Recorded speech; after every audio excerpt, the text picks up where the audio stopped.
Find the laughter around you. Know how much better you feel. Feel it. Say to yourself, man, this works. I really feel good. It's everywhere.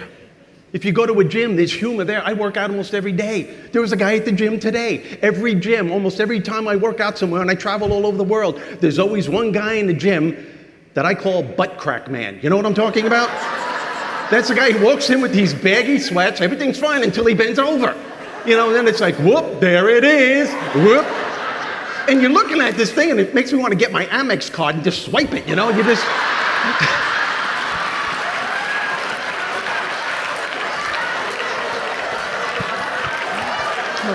That's funny, it's declined. Give yourselves a big round of applause again. Thanks for the energy. Thanks for the energy.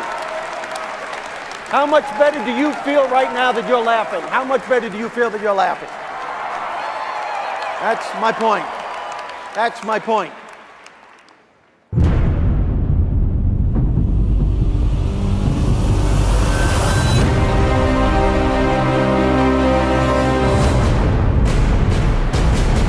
What you are going to be hearing right now, people, is not brain surgery, it's brain adjustment.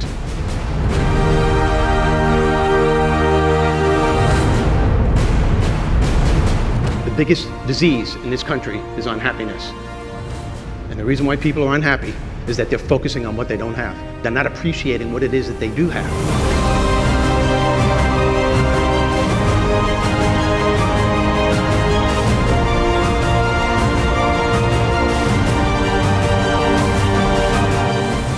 I'm going to be offering you right here what I call common sense success strategies that will not only take you to a better place in business, but in life. And in my view, that's the ultimate success.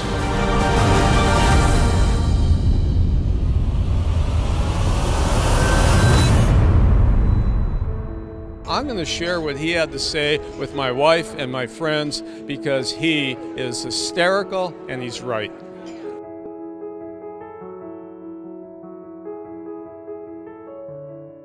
Feeling good is the fuel that drives motivation. Think about it.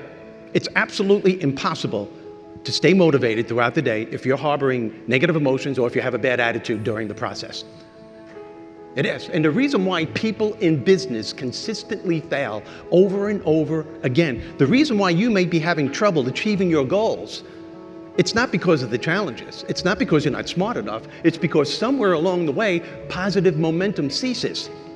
You see, and the reason why positive momentum ceases is because the individual is focusing all of their energy on what isn't working, wallowing in the problem, and not leaving any room at all in that brain of theirs for positive thoughts to seep through so they can come up with healthier alternatives and solutions so they can move forward throughout the day and deal with the next challenge that will inevitably follow. Feeling good is the fuel that drives motivation.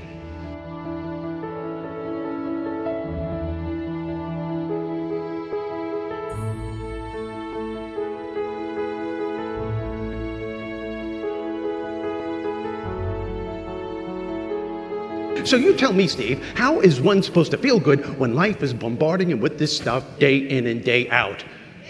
Drugs. I'm selling product in the back of the room, by the way. It's amazing the feeling that you get when you laugh. I asked you before, how much better do you feel now that you're laughing? You feel great. And it's all around your household as soon as you wake up. We have married people there. How many married people do you have up there? Oh, there's humor there. Come on, there's humor there. I mean, humor is a key to a successful marriage. Absolutely. But if you were to read Oprah and Cosmopolitan magazine, they would tell you that the key to a successful marriage is to understand your partner. Oh, really? Are you kidding me? You can't understand your partner. The only thing you have to understand about your partner is that there are things about your partner that you will never understand. If you understand that, you will have a better understanding. Do you understand? And if you're married, you know what I'm talking about. I've been married to my wife for 25 years. Till this day, I can't understand why I have to get in trouble for dreams that she has.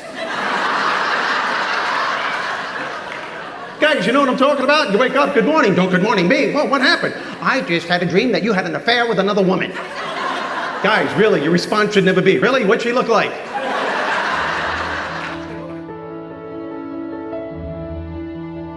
I think we can all agree that today, too many people, man, start their days off in bad moods or low moods at best.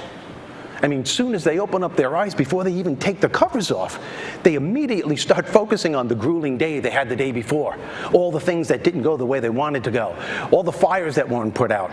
Man, I know people, and I bet you do too, maybe some people in this audience. As soon as they open up their eyes, before they even say good morning, they reach over to the nightstand, they grab their iPhone, and they start looking at all the messages that need to be answered before they even leave the house.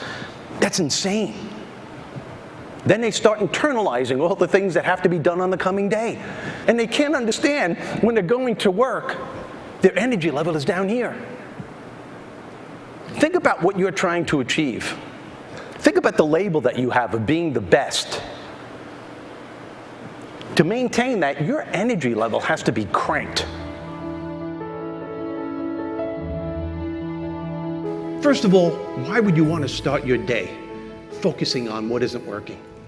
Why would you want to do that? Why do we do this to ourselves? Because it's part of the human condition. We always focus on our lack. We do it all the time. But what I'm asking you to do is to get your shift together.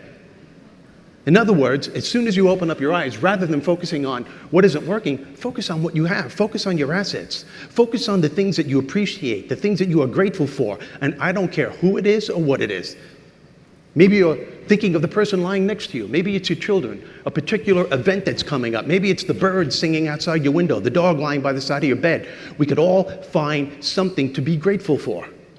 Why wouldn't you want to start your day focusing on what you're appreciating?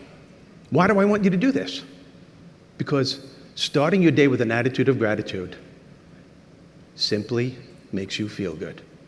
Feeling good is the fuel that drives motivation. It's great to have somebody who's not only informative, entertaining, and funny, and smart, all rolled into one. Way to go, Steve. Humor is everywhere. Look at your kids. How many people have kids? Oh my God, you know, we're getting ready to go to work, and we let precious moments go by. And we can't understand why we're all stressed out. These are precious moments. We look at our kids as annoying little people that we have to take care of before we go to work. They're funny people, except for preteens. Preteens, that's a frightening category, man. People have preteens in this audience, you know what I'm talking about? Preteens are scary. I mean, preteens are like homeless people. You tell them what to do, they walk around the house mumbling, I didn't even do nothing, what are you picking on me for? Every time something goes wrong, I gotta get in trouble all the time. This place is worse than living in a prison, for crying out loud. You're probably not my real mother and father anyway, you can't be my mother and father. And you look at them and you say, what are you saying? Nothing.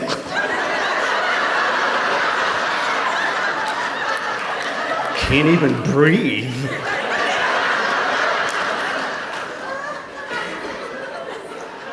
Watch how your kids grow up to be just like you. My son thinks he's a comedian. Not funny. When he was younger, when he was in elementary school, people, I'm serious, he was making people laugh, but he didn't know when to stop. He always thought he was on stage performing. We had a problem. He was getting in trouble. One time he came home from school. I said, hey, how was school? He said, good crowd, good crowd. I said, don't get smart with me. He said, whoa, don't worry, I don't want to confuse you. He even does impressions. First day of school, the teacher said, so young man, what's your name? And he went, well, what's it to you, lady? Teacher gave me a call, Mr. Rizzo, we have a problem. Your son thinks he's Jack Nicholson. And I'm like, what do you want me to do? He was so funny, kept the crowd energized. I'd go back and see him again and again, and don't tell him this, but I'd pay a lot of money to see him. Nothing can help you to enjoy what it is that you do more than a sense of humor. It is the instant mind shift. It helps you to enjoy yourself. And unfortunately, enjoying ourselves is something that most people leave by the wayside today, especially when we're setting out to achieve our goals. You know what it is that you're doing, the pressure that you're on in sales. Are you kidding me? When the ratio of no's outweigh the yeses, that's when the stress level can get a little too intense. Self-doubt, overwhelm, fear, anger can become real dangerous mindsets. Without you realizing it, enjoying yourself becomes secondary. Think about what it is that you're trying to accomplish, because that's when it has to become primary. Studies have shown that people who make a conscious choice every day to enjoy themselves during the process of whatever it is they're trying to achieve are more creative, they're more productive, they're able to bounce back a lot faster from life's challenges, and they're able to find solutions to problems a lot quicker. Now, having said that, I would wager any amount of money that most, if not all, of the people in this room, when you're writing out your plans and your goals for the future, short-term, long-term, nowhere on those lists do you ever include enjoying yourself. That totally blows me away. You want to get your shift together, use your sense of humor, use the power of your thoughts to shift things that you're grateful for rather than wallowing on what you no longer have. I want to thank you very much for having me here. I had a wonderful time. Thank you. Thank you very much. Thank you. Thank you, folks. Thank you for waiting here as long as you did. Thank you so much. Take care.